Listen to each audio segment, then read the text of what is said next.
En 2007, le lutteur canadien Chris Benoit devait obtenir son 3e titre mondial des poids lourds. Le combat décisif était prévu pour le 24 juin, mais il n'en fut rien. 2 jours avant l'événement, Chris a tué sa femme et son fils dans sa propre maison et s'est ensuite suicidé. L'enquête a révélé que la cause de la tragédie n'était pas un banal excès de rage. Les scientifiques l'appellent le trouble du lutteur, rage stéroïdienne. Chris avait consommé trop de testostérone au fil des ans pour transformer plus rapidement sa masse corporelle en muscle. Dans le monde de la lutte, cette pratique était considérée comme courante. En fin de compte, l'abus de stéroïdes a conduit Chris à l'imprudence et a entraîné la mort de sa famille et de lui-même. Mais la testostérone est déjà présente dans notre corps. Une personne ayant un taux anormal de cette hormone peut-elle représenter un danger pour les autres? Et au contraire, que se passe-t-il si son taux devient trop bas?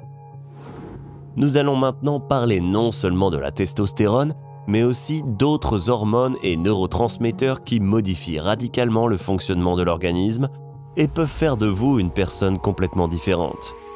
L'utilisation à long terme de stéroïdes a eu un impact négatif sur le psychisme de Benoit. En outre, son cerveau ressemblait à celui d'un vieil homme en raison des commotions cérébrales constantes subies lors des combats. Or, sans testostérone, il n'y aurait pas de vie sur Terre.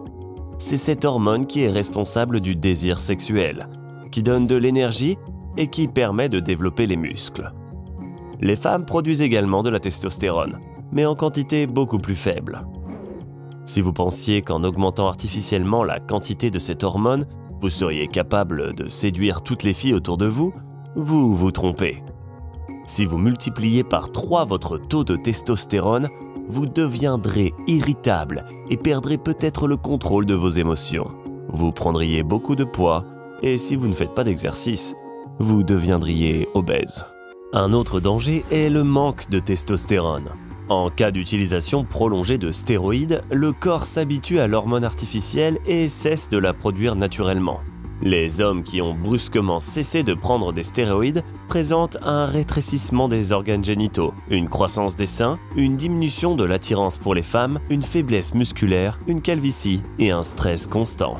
La testostérone n'est pas la seule substance qui affecte notre physiologie et notre psychisme. Il est communément admis que, par exemple, la dopamine est l'hormone du plaisir. La sérotonine nous rend heureux et l'oxytocine nous donne de l'amour. Mais il s'agit là d'une idée fausse, très stéréotypée. En effet, ces neurotransmetteurs sont impliqués dans toute une série de processus différents et modifient radicalement la conscience d'une personne. Imaginez 2 personnes âgées. L'une d'elles ne peut pas tenir une cuillère dans ses mains tremblantes et se déplace en fauteuil roulant. Le second prétend qu'il est Napoléon et vous ne le convaincrez pas du contraire. La seule différence essentielle entre eux est que le premier souffre d'un déficit en dopamine, qui a conduit à la maladie de Parkinson, et le second souffre d'un excès, qui l'a rendu schizophrène. La dopamine pousse les gens à agir, surtout si l'action est récompensée. Il est donc erroné de l'appeler hormone du plaisir. Il s'agit plutôt d'une hormone du désir. Sans dopamine, vous ne vous lèveriez pas le matin pour un travail que vous n'aimez pas. Mais avec la dopamine, vous vous lèverez. Après tout, au travail, on vous paie de l'argent que vous pouvez utiliser pour acheter quelque chose de bien. Le niveau de dopamine dans notre corps augmente lorsque nous mangeons des plats délicieux, quand nous avons des souvenirs marquants, quand nous sommes agréablement caressés et quand nous faisons l'amour. L'effet de cette hormone est comparable à celui de la cocaïne. On ressent du plaisir mais pas d'euphorie. Dans ce cas, on se concentre trop sur ses pensées et on perd la motivation de faire quoi que ce soit. C'est pourquoi les personnes souffrant de schizophrénie deviennent folles. Elles sont tellement concentrées sur leurs fantasmes qu'elles commencent à les percevoir comme la réalité. C'est pourquoi vous ne devriez pas prendre de cocaïne. Si vous en consommez souvent, vous risquez de devenir psychotique et de dérailler. Et lorsque les effets de la drogue s'estompent, vous vous sentez écrasé à cause de la chute de dopamine et vous n'êtes pas en mesure d'accomplir les tâches physiques les plus simples. Mais il existe d'autres drogues qui affectent notre cerveau différemment. Prenons l'exemple du LSD. Supposons que vous ayez 250 microgrammes de cette substance dans votre corps. C'est une chaude matinée d'été. Vous enfourchez votre vélo et descendez une rue familière, comme l'a fait le créateur de la substance, Alfred Hoffman, le 19 avril 1943. Vous volez à travers la ville à une vitesse de 40 km/h, mais vous avez l'impression de ramper sur la route à la vitesse d'une tortue. Le monde qui vous entoure ressemble à une peinture impressionniste. Des ondulations apparaissent sur les bâtiments. Vous commencez à voir des motifs géométriques clairs devant vos yeux. À un moment donné, un énorme lapin se met à vous poursuivre. Vous vous sentez très anxieux. Cet effet psychédélique est obtenu grâce à la sérotonine. Le LSD interfère avec le fonctionnement normal des récepteurs de sérotonine dans le cerveau, et le neurotransmetteur lui-même commence à activer les récepteurs de manière chaotique. Un chaos total et des hallucinations se créent alors sous nos yeux. Les personnes qui souffrent d'attaques de panique, d'anxiété et de phobie sociale ont tendance à souffrir d'un déséquilibre en sérotonine. On ne sait pas encore si c'est un manque ou un excès de sérotonine qui déclenche l'anxiété. D'une part, un fort excès de sérotonine peut conduire au coma. D'autre part, des recherches menées par l'Université de Columbia et le New York Psychiatric Institute ont montré que les personnes qui se suicident ont en moyenne 20% de neurones à sérotonine en moins que le commun des mortels. Quoi qu'il en soit, nous pouvons remercier la sérotonine de nous permettre de dormir normalement, d'avoir un bon appétit et d'être de bonne humeur. Mais il y a encore quelqu'un à remercier, votre mère, plus précisément l'oxytocine, qu'elle a dans la tête. Grâce à cette hormone, la mère ne mange pas son enfant immédiatement après la naissance, mais le protège et l'éduque. L'oxytocine provoque un sentiment de confiance et de sécurité, réduit le niveau de peur et d'anxiété. Plus votre cerveau libère d'oxytocine, plus votre intuition est forte. Il s'agit d'un facteur clé dans la communication avec les gens. Vous êtes capable de trouver facilement un langage commun avec des inconnus? Dans ce cas, votre taux d'oxytocine n'a rien d'anormal. Les personnes qui souffrent d'un manque d'oxytocine ont tendance à se replier sur elles-mêmes et à être déprimées. Elles ont du mal à comprendre le sens de l'amour et se disputent souvent avec leur partenaire.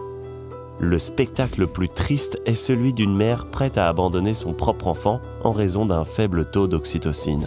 Ainsi, la prochaine fois que vous vous sentirez offensé par votre partenaire pour un détail mineur, demandez-vous si votre taux d'oxytocine est correct. D'autre part, il y a des personnes qui sont sujettes à une dépression constante et qui essaient de l'aggraver par tous les moyens possibles. Si vous voulez connaître le fond de l'état psychologique, bienvenue dans le monde des drogues lourdes. La morphine, l'héroïne et la codéine sont les pires drogues au monde. En effet, elles attirent les récepteurs opioïdes du cerveau. Ces mêmes récepteurs sont également affectés par les endorphines, un autre neurotransmetteur du système nerveux. Les endorphines constituent le mécanisme de défense naturel de l'organisme. En cas de douleur, les endorphines soulagent cette douleur. En cas de stress, les endorphines normalisent le fonctionnement du cœur et des poumons. Grâce aux endorphines, le système immunitaire est activé et les tissus endommagés guérissent plus rapidement. Enfin, les endorphines activent l'état de joie et d'euphorie lorsque nous atteignons un objectif. La nature comprend que l'humanité ne survivrait pas à une euphorie constante. C'est pourquoi les endorphines sont libérées lorsque c'est nécessaire. C'est pourquoi il est si dangereux de prendre des opiacés qui imitent les effets des endorphines. Une personne se sent euphorique, pas de douleur ni de panique. Pendant quelques minutes, c'est le bonheur total. Quelques heures plus tard, le pire commence. Lorsque les effets des opiacés prennent fin, toute la douleur que les endorphines atténuent normalement n'est plus atténuée par rien. Le cerveau interprète chaque mouvement d'un muscle ou d'une articulation comme une douleur infernale. Vous avez chaud et froid. L'aspirine n'est d'aucune utilité. Seules les endorphines peuvent remédier à cet état, mais elles ne seront pas libérées dans le sang de sitôt. Vous devrez subir le plus fort sevrage et la dépression la plus désespérée de votre vie.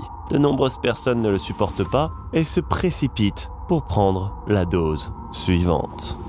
C'est ainsi que se forme la dépendance physiologique. Le corps cesse d'activer les récepteurs opioïdes de lui-même et il ne reste plus qu'à prendre des médicaments pour le reste de la vie. Nous avons beaucoup parlé des drogues aujourd'hui.